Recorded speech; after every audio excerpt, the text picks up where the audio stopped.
Pemirsa Ajam Production, siapa yang tak kenal dengan pengacara Hotman Paris? Pengacara kondang Hotman Paris Hutapea kembali buka suara soal Undang-Undang Cipta Kerja. Dalam laman Instagram miliknya, Hotman Paris sampaikan apresiasi dia telah membaca Undang-Undang Omnibus Law dan menemukan pasal yang menguntungkan. Berita bagus untuk para pekerja. Berita bagus untuk para buruh, kata Hotman pada Kamis 15 Oktober 2020. Ia menyebut bila pemberi kerja tak bayar uang pesangon sesuai ketentuan. Kalau buat laporan polisi, bakal buru-buru membayar uang pesangon, tulisnya. Menurutnya, undang-undang tersebut merupakan kemajuan yang menguntungkan untuk para buruh. Dengan satu laporan polisi, kemungkinan pesangon Anda akan dapat, ujar. Berikut penjelasan Hotman Paris. Berita bagus untuk pekerja, berita bagus untuk para buruh. Saya baru membaca draft Undang-Undang Cipta Kerja, Undang-Undang Omnibus Law.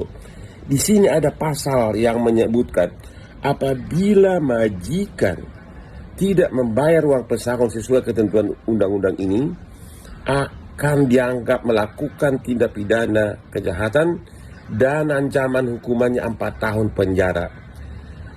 Pasti majikan kalau di LP, kalau dibuat laporan polisi ke kepolisian mengenai uang pesangon, bakal buru-buru membayar uang pesangon. Ini merupakan suatu langkah yang sangat bagus, yang sangat menguntungkan para pekerja maupun para buruh. Selama ini berbulan-bulan untuk menuntut uang pesangon melalui pengadilan perburuhan.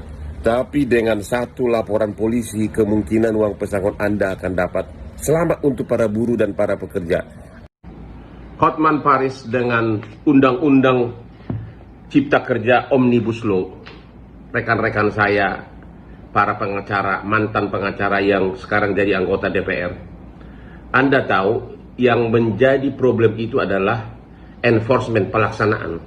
Seorang buruh yang gajinya cuma 5 juta sebulan, kalau di PHK, kalau dia menuntut pesangon, prosesnya lama. Di Depnaker, di pengadilan, bisa kasasi sampai PK, bisa sampai 2 tahun. Jadi harus segera dibuat undang-undang bahwa perkara soal pesangon harus putus dalam tempo 1 bulan. Kenapa di pengadilan niaga perkara kepailitan yang triliunan, perintah undang-undang harus putus dalam tempo 60 hari. Bahkan PKPU di pengadilan niaga yang triliunan harus putus dalam 20 hari. Coba dibikin seperti itu dalam perkara pesangon, pasti akan ada berkeadilan. Undang-undang bagus kalau pelaksanaannya tidak bagus.